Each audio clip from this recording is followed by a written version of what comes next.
ආයිබෝන් මේක තුලයි ඉන්නේ සෙල්ලමට YouTube channel එකේ අලුත්ම වීඩියෝ එකත් එක්ක. ඉතින් අද වීඩියෝ එකෙන් ඔයාලට අරන් ආවේ ජාතික මැණික් සහ සරණාභරණ අධිකාරියට මෙන්න මේ දිනවල තනතුරු පුරපාඩු රැසක් බඳවා ගැනීම සිදු කිරීම සඳහා ඉදපත් කරනවා. වීඩියෝ එකට යන්න කලින් මම ඔයාලට මතක් කරනවා රැකියාව පිළිබඳ තොරතුරු ඉතා ඉක්මනින් ලබා ගැනීම සඳහා SLLT YouTube channel එක subscribe කරලා bell icon එක click කරලා තියාගන්න කියලා. එහෙනම් යමු වීඩියෝ එකට. එතකොට මෙන්න මේ නිවේදනය නිකුත් කරලා තියෙන්නේ කර්මාන්ත සහ ව්‍යවසායකත්ව සංවර්ධන අමාත්‍යාංශයේ යටතේ තියෙන ජාතික මැණික් හා සරණාභරණ අධිකාරිය විසින් මේකෙදි තනතුරු පුරපාඩු කිහිපයකට අදාළව බඳවා ගැනීම සිදු කරනවා කියලා සඳහන් කරලා තියෙනවා. මෙන්න මේ පළවෙනි තනතුර විදිහට සඳහන් කරලා තියෙන මූල්‍ය නිලධාරී කියන තනතුර. මේකට පුරපාඩු එකක් තියෙනවා කියලා සඳහන් කරලා තියෙනවා. අවශ්‍ය සුසුකම් විදිහට සඳහන් කරලා තියෙන්නේ ඔයා විශ්වවිද්‍යාල ප්‍රතිපාදන කොමිෂන් සභාව විසින් පිළිගත් විශ්වවිද්‍යාලයකින් ගිණුම්කරණය හෝ කළමනාකරණය හෝ වාණිජ්‍ය පිළිබඳ උපාධියක් ලබලා තියෙනවා නම් මෙන්න මේ තනතුර සඳහා ඉදම්පත් යොමු කිරීමේ හැකියාව තියෙනවා. ඊට පස්සේ කියනවා එහෙම නැත්නම් පිළිගත් වරලත් වෘත්තීය ආයතනයක ව්‍යාපාර ගිණුම්කරණය හෝ මූල්‍ය පිළිබඳ අන්තර්මාධ්‍ය විභාගයේ සමත් වෙලා තියෙනවා කෙනෙක් නම් එහෙම කෙනෙක්ට උනත් මෙන්න මේ මූල්‍ය නිලධාරී කියන තනතුරට ඉදම්පත් යොමු කිරීමේ හැකියාව තියෙනවා. ඊට පස්සේ කියනවා එහෙම නැත්නම් තෘතීය හා වෘත්තීය අධ්‍යාපන කොමිෂන් සභාව විසින් පිළිගනු ලැබූ කාර්මික හෝ වෘත්තීය කළමනාකරණ පුහුණු ආයතනයකින් ගණකාධිකරණ හෝ මූල්‍ය පිළිබඳව ලබාගත් NVQ 7 මට්ටමේ සුසුකම් හෝ ඊට සමාන සුසුකමක් ලැබපු කෙනෙක් වුණත් මෙන්න මේ මූල්‍ය නිලධාරී කියන තනතුරට ආයුධපත් යොමු කිරීමේ හැකියාව තියෙනවා. වැටුප් පරිමාණ ගැන කියනවා 72650ක මූලික වැටුපක් මෙන්න මේ තනතුරට අදාළව පිරිනමනවා කියලා කියනවා. ඒ වගේම වයස අවුරුදු 22 සහ 45 අතර අයට මෙන්න මේ මූල්‍ය නිලධාරී කියන තනතුරට ආයුධපත් යොමු කිරීමේ හැකියාව තියෙනවා. දෙවෙනි තනතුර විදිහට සඳහන් කරලා තියෙන මෙන්න මේ මූල්‍ය සහකාර කියන තනතුර මේකට අවශ්‍ය සුසුකම් විදිහට සඳහන් කරලා තියෙනවා.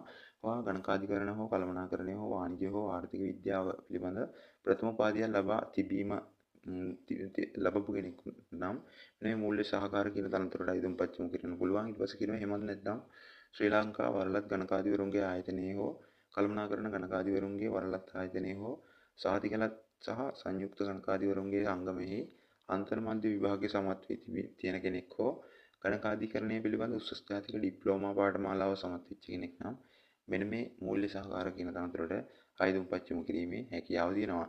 ඊට පස්සේ කියනවා පළමු හෝ දෙවන පෙළ සාමාර්ථක සහිත ආයුධම් කරුවන් සඳහා ප්‍රමුඛතාවය ලබා දෙනවා කියලා සඳහන් කරලා තියෙනවා. ඊට පස්සේ ඒ වගේම සඳහන් කරලා තියෙනවා ඉංග්‍රීසි මාධ්‍යයෙන් වැඩ කිරීමේ හැකියාවට අත්‍යවශ්‍යයි කියලා කියනවා. වැටුප් පරිමාණ ගැන සඳහන් කරලා තියෙනවා රුපියල් 58740ක මූලික වැටුප මෙන්න මේ තනතුරට අදාළව පිරිනමනවා කියලා සඳහන් කරලා තියෙනවා. වයස 22 සහ 45 අතර අයට මෙන්න මේ මූල්‍ය සහකාර කියන තනතුරට ආයුධපත් යොමු කිරීමේ හැකියාව තියෙනවා. ඊට පස්සේ තුන්වෙනි තනතුර විදිහට මේක සඳහන් කරලා තියෙනවා මෙන්න මේ පොත් තබන්නා කියන තනතුර මේක පුරපාඩු එකයි කියලා සඳහන් කරලා තියෙනවා. මේකට අවශ්‍ය වෙන සුසුකම් විදිහට සඳහන් කරලා තියෙනවා සාමාන්‍ය පෙළ විභාගයෙන් විෂයන් 6ක් සමත් වෙලා තියෙන්න ඕනේ. ඒ වගේම විෂයන් 4කට සම්මාන ලැබලා තියෙන්න ඕනේ කියලා කියනවා. අන්නේ සම්මාන ලැබු විෂයන් 4 ඇතුළත අනිවාර්යෙන් සිංහල ඉංග්‍රීසි ගණිතය කියන විෂයන් සඳහා සම්මාන ලැබලා තියෙන්න ඕනේ කියලා සඳහන් කරලා තියෙනවා. ඒ විතරක් මදි කියලා කියනවා උසස් පෙළ විභාගයෙන් විෂයන් 3ක් සමත් වෙලා තියෙන්න ඕනේ කියලා කියනවා. මෙන්න මේ විෂයන් 3ට සාමාන්‍ය පොදු පරීක්ෂණය කියන ප්‍රශ්න පත්‍රය අදාළ වෙන්නේ නැහැ කියලා සඳහන් කරලා තියෙනවා.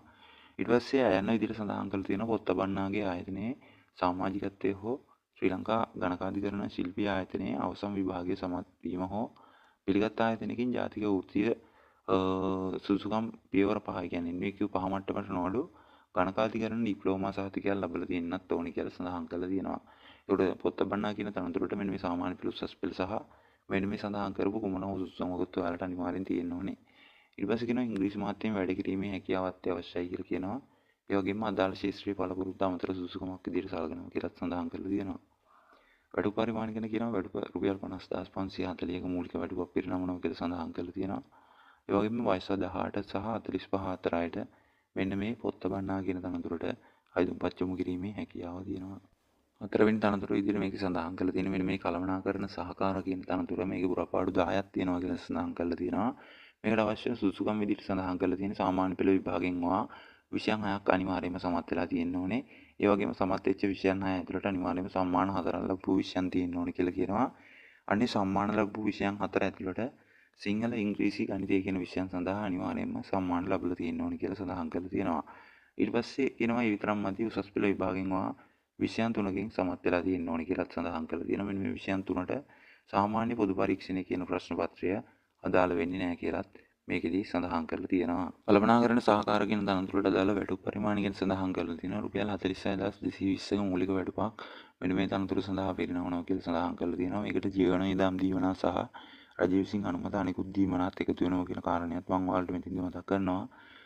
ඒ වගේම වයස අවුරුදු 18 සහ 45 අතරට මෙන්න මේ කළමනාකරණ සහකාර කියන තනතුරට අදාළව අයදුම්පත් යොමු කිරීමේ හැකියාව තියෙනවා. ඊට පස්සේ කියලා දෙනවා මෙන්න මේ සෑම තනතුරකටම අදාළව අතිරේක ප්‍රතිලාභ ටිකක්. එතකොට ඒකෙදි කියනවා EPF ETF දීමනා හිමි වෙනවා කියලා කියනවා. ඒ වගේම වාර්ෂික ලාභ මත ගෙවනු ලබන දිරි දීමනා හමු වෙනවා කියලා කියනවා. ඒ වගේම සේවකයා සහ ඔහු හෝ ඇගේ පවුලේ අය සඳහා වෛද්‍ය ආධාර ප්‍රතිපූර්ණ පහසුකම් ලබා දෙනවා කියලා කියනවා.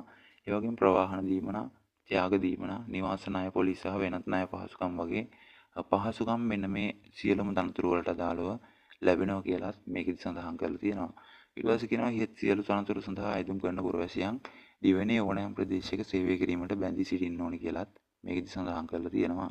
ඊට පස්සේ මෙන්න මේ ඕනෑම තනතුරකට අදාළව අයදුම්පත් යොමු කරන්න ඕන ආකාරය සඳහන් කරලා තියෙනවා. අයදුම් පත්‍රය ඔයා විසින් සකස් කරන්න කියලා සඳහන් කරලා තියෙනවා. එතකොට අයදුම් පත්‍රය සකස් කරද්දී ඔයා පිළිබඳව තොරතුරු විමසන්න පුළුවන් ඥාතීන් ඕන නිර්දේශකයන්ගේ දෙදෙනෙක්ගේ තොරතුරු ඇතුළත් කරන්න කියලා කියනවා. එතකොට ඒකෙදී ඒ දෙදෙනාගේ නම් තනතුරු සහ සම්බන්ධ කරගන්න පුළුවන් දුරකථන අංකයන් ඇතුළත් කරන්න කියලා මේකෙදී සඳහන් කරලා තියෙනවා.